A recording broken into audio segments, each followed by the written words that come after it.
So a problem, or a common problem I see, especially with parents, is their kind of over parenting of their children, which is it's a sin. It's wrong. Like, God is the one who guides your child. God will be with your child. God, He raises your children. The Bible verse about that. And so it's like, you don't need to like worry. So Saint Monica, the mother of Saint Augustine, she's a very pious woman, very Christian lady, Catholic. And she, for years and years and years and years, she tried herself to convince Augustine, her son, to be Christian and to not be a pagan and not to be an adulterer, all that. Tried, just, and then there was a bunch of conflict in the home. I'm sure we've all had disagreements with our parents, and that doesn't really go anywhere. Like, some people just can't really listen. And so one day, Monica, she stops trying to, quote unquote, convince her child of the greater good. She stops that. Instead, she just prays for her child. There's no more admonishment, no more yelling, no more trying to convince, yada yada. She just continually prayed for Augustine that he would choose the greater good. And Augustine did. And so that's when she stopped trying to convince him. Then he eventually was convinced.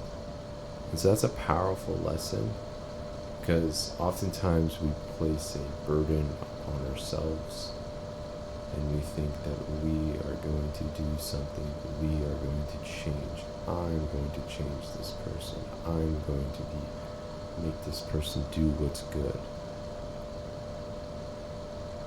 But we really need to take a step back and let God do it. There's another verse in the Bible. It talks about, cast your doubts, cast your worries onto God. And mean it. I mean, and that involves a degree of surrendering. I'm sure we all have ideas, we all have desires, wants, dreams, concerns, anxiety about what we want, what to do, the next step, the next choice. And if we just place that and give that to God, knowing that God is good and He is just, knowing that He will do what is good for us, because He knows what is good for us.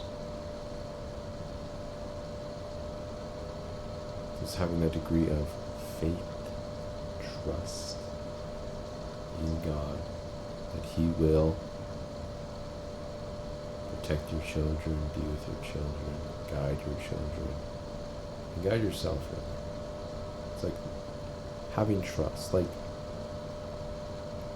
if I, for example, I hire a gardener, and I tell this gardener, or I tell this employee, I have an employee, and I go do this task. I tell my employee, go clean this room, go sweep the floors. There are, in this analogy, hypothetical, there are really two managers. There's one manager that is basically watching you do the work, correcting you every little bit, every little way, not trusting you that you will get the job done, reprimanding you if you do wrong, having some sort of anxiety that you're not going to do a quote-unquote good job. Then there's another manager, and the manager just says, go do this. And if that manager has a degree of trust with the employee, he does not need to watch the work if he trusts his employee that the employee will do a good job. And so there's two different quote-unquote employees, two quote-unquote managers. One that will micro everything, or one that will macro something. And so when we want control, it comes from, again, I'm making a generalization, it's not always the case.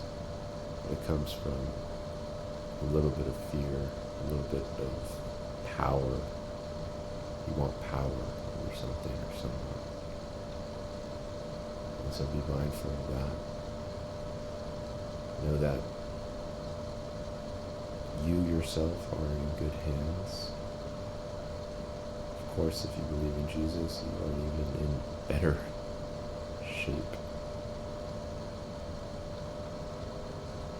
And it's having that degree of trust. It's a good thing to think about. It's like we may know people, but do we trust them? It's like we may know God, but do we trust God?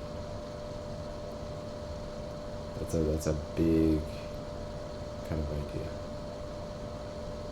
Do we trust them?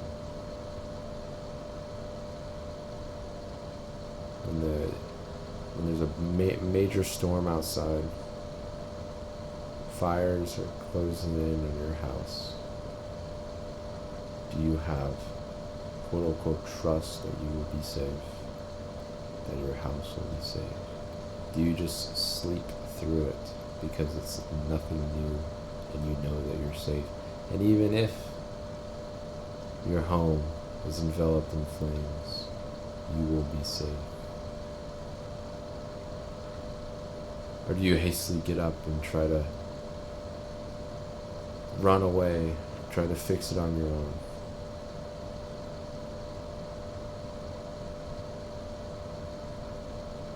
I love that story about Jesus is literally sleeping. He's on a boat. They're crossing the Galilee. Jesus is asleep. He's just, again, I'm adding to the story here. But imagine you're teaching all day, and then at night you go to bed. You go to bed after a good day's work. You're sleeping. Jesus is sleeping there. He's on a pillow, just sleeping with his 12 disciples. And there's a major storm. The winds are shaking. The whatever. It's rough seas. You know, Peter's like, what the heck? What's going on? Like, this is rough sea. Like, they are fearing. They have fear. They have no trust. And Jesus is just sleeping. Like it's like nothing new. Like everything's going good. And then they go to, they don't know what to do. They go, Lord, Lord. You wake them up. Yo, Jesus, wake up, wake up. And Jesus wakes up and he's kind of like, why'd you wake me up? You know, you have little faith. And he's like, because you've asked me, okay. And so he rebukes the storm, everything becomes super calm. And he reprimands them. You of little faith. Another word for faith, trust. You of little trust. That's a good word to meditate on, especially for our relationships.